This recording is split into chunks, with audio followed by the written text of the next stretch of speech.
بسم الله الرحمن الرحيم والصلاة والسلام على أشرف المرسلين. السلام عليكم. Bonjour tout le monde. Dans cette vidéo, je vais faire un chapitre traitement de signal sur un rappel des principaux résultats de la théorie du signal. Donc, rappel sur les principaux résultats de la théorie du signal. Donc, voici notre sommaire. On va commencer par quelques définitions. On va définir c'est quoi une information, on va définir c'est quoi un signal, on va définir le bruit, on va définir le rapport signal sur bruit, on va avoir l'objectif de la théorie du signal et on termine avec l'objectif du traitement de signal, parce qu'il y a une différence entre une théorie de signal et une différence entre un traitement de signal. Deuxième partie, c'est bien les caractéristiques d'un signal dans le domaine temporel. Troisièmement, on va voir les caractéristiques d'un signal dans le domaine fréquentiel. On va voir la série de Fourier, la transformée de Fourier. Quatrième partie, on va voir la convolution des signaux. On va commencer par une petite définition. On va faire quelques remarques et propriétés. Après, on passe au calcul graphique du produit de convolution. Pour la corrélation des signaux, nous avons la fonction d'intercorrélation, la fonction d'autocorrélation.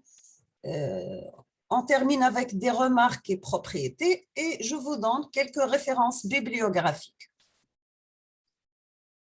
Donc, on va commencer par quelques définitions. C'est quoi une information?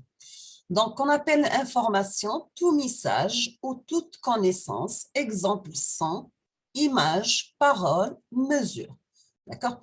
On appelle information tout message ou toute connaissance, exemple, son, image, parole et mesure. Maintenant, on va définir c'est quoi un signal.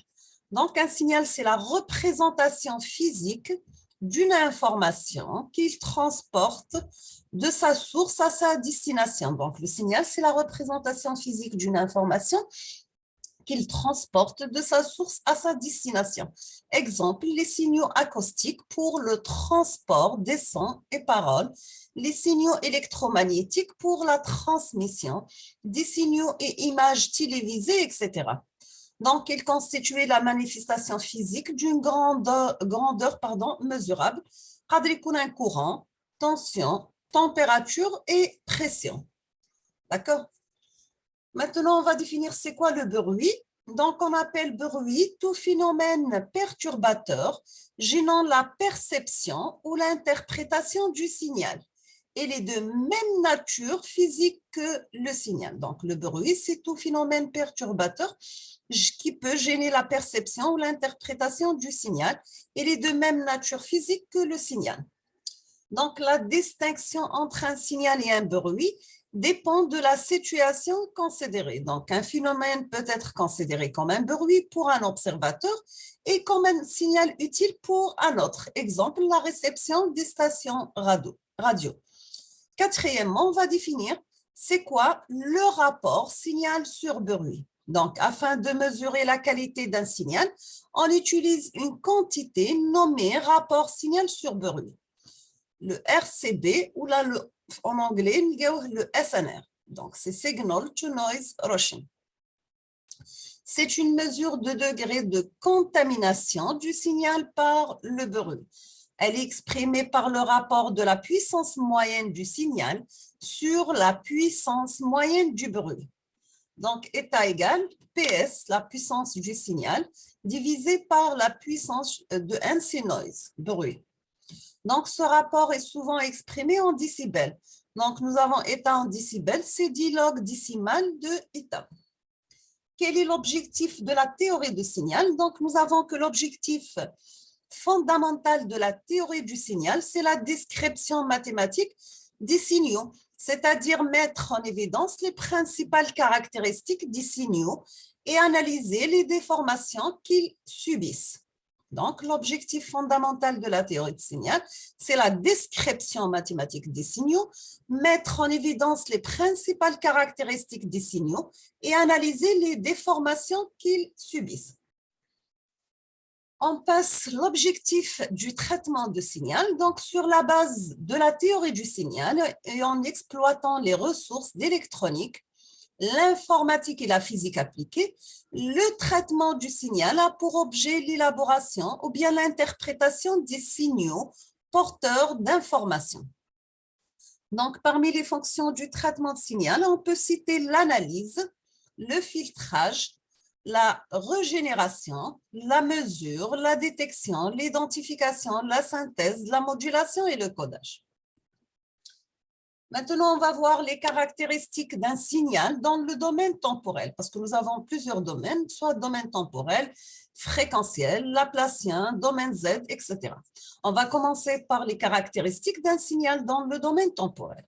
Donc, soit x de t un signal continu à valeur réelle, il peut être caractérisé dans le domaine temporel par un ensemble de grandeurs parmi lesquelles on peut citer la valeur moyenne, l'énergie, la puissance moyenne et la valeur efficace. D'accord? Donc, les caractéristiques dans le domaine temporel, c'est bien la valeur moyenne, l'énergie, la puissance moyenne et la valeur efficace. Nous avons le tableau ci-dessous donne un récapitulatif des formules permettant de calculer ces grandeurs. On va commencer par la valeur moyenne, soit sur un intervalle entre T1 et T2. Donc, on aura la moyenne de x en T1, T2 égale à 1 sur T2 moins T1, l'intégrale de T1, T2 de x de T dt. Maintenant, si on va travailler sur un intervalle de moins l'infini à plus l'infini, on aura la valeur moyenne égale, c'est la limite de 1 sur grand T quand t tend vers l'infini d'un intégral de moins t sur 2 jusqu'à plus t sur 2 de x de t dt. Pour l'énergie du signal, si on veut calculer l'énergie entre T1 et T2, on va utiliser la formule suivante. Donc, E de x égale, c'est l'intégrale de T1, T2, x carré T dt. Si on va travailler sur un intervalle qui varie de moins l'infini à plus l'infini, on va utiliser la formule suivante. Donc, l'énergie, c'est l'intégrale de moins l'infini à plus l'infini de x carré T dt. Maintenant, on passe au calcul de la puissance moyenne. La puissance P de x entre T1 et T2 est égale à l'énergie T1, T2 divisé par T2 moins T1. Ou bien, on peut utiliser la formule de l'intégrale, c'est 1 sur T2 moins T1, l'intégrale de T1, T2, x carré de T dt. Pour calcul de la puissance entre moins l'infini et plus l'infini, on va utiliser la limite de 1 sur grand T quand t tend vers plus l'infini, l'intégrale de moins t sur 2 jusqu'à plus t sur 2 de x carré t dt. Pour la valeur efficace, nous avons x efficace entre T1 et T2, c'est la racine carrée de la puissance Px entre T1 et T2. Si on va travailler, si on va calculer la valeur efficace dans un intervalle qui varie de moins l'infini à plus l'infini, on aura la valeur efficace égale la racine de P de x. Et P de x est calculé par la formule de la limite de 1 sur grand T quand t tend vers l'infini, un intégral de moins t sur 2 de x carré t dt. Nous avons quelques remarques. Premièrement, dans le cas d'un signal à valeur complexe, x carré de t est remplacé par la valeur absolue de t élevé au carré. Donc, dans les formules précédentes, où le symbole valeur absolue désigne le module du nombre complexe. Deuxièmement, lorsque l'intervalle de temps considéré est de moins l'infini à plus l'infini, on parle de valeur totale, c'est-à-dire on va calculer l'énergie totale, la puissance moyenne totale, etc. Troisièmement, pour un signal périodique de période T0, le calcul de la valeur moyenne totale et la puissance moyenne totale se réduit au calcul sur une période, c'est-à-dire la valeur moyenne égale à 1 sur T0, l'intégrale de 0 jusqu'à T0 de x de t dt, et la puissance P de x égale à 1 sur T0, l'intégrale de 0 à T0 de x carré t dt. Toujours, nous avons que l'énergie totale d'un signal périodique, elle est infinie. Quatrièmement, les notions d'énergie et de puissance permettent de proposer une classification des signaux en fonction de leurs caractéristiques énergétiques. On distingue pour cela les signaux à énergie finie, c'est-à-dire e de x inférieur à plus l'infini, et les signaux à puissance moyenne finie, c'est-à-dire P de x inférieur ou égal à plus l'infini. Cinquièmement, nous avons un signal à énergie finie, possède une puissance moyenne nulle. Sixièmement, un signal à puissance moyenne finie, non nulle, possède une énergie infinie. Maintenant, on va voir les caractéristiques d'un signal dans le domaine fréquentiel. Nous avons que ces caractéristiques sont obtenues en faisant de l'analyse de Fourier, c'est-à-dire la série de Fourier ou bien la transformée de Fourier du signal. On va commencer par la série de Fourier. Considérons un signal x de t périodique de période fondamentale t0.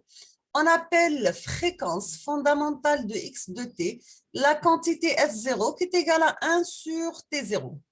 On définit aussi la pulsation fondamentale, oméga 0 est égal à 2pi f0 est égal à 2pi sur t0. Supposons de plus que x de t, vérifier certaines conditions, appelées conditions de Dirichlet sur tout l'intervalle égal à une période. Donc, nous avons que x de t est absolument intégrable, c'est-à-dire que l'intégrale sur une période t0 de la valeur absolue de x de t soit inférieure à plus l'infini. Nous avons que x de t possède un nombre fini d'extrémas, c'est-à-dire des minimums ou bien des maximums. X de t possède un nombre fini de discontinuités de première espèce, c'est-à-dire la discontinuité finie. Nous avons aussi le signal x de t peut être alors décomposé en une série infinie ou bien infinie de composantes ou fonctions sinusoïdales plus un terme constant.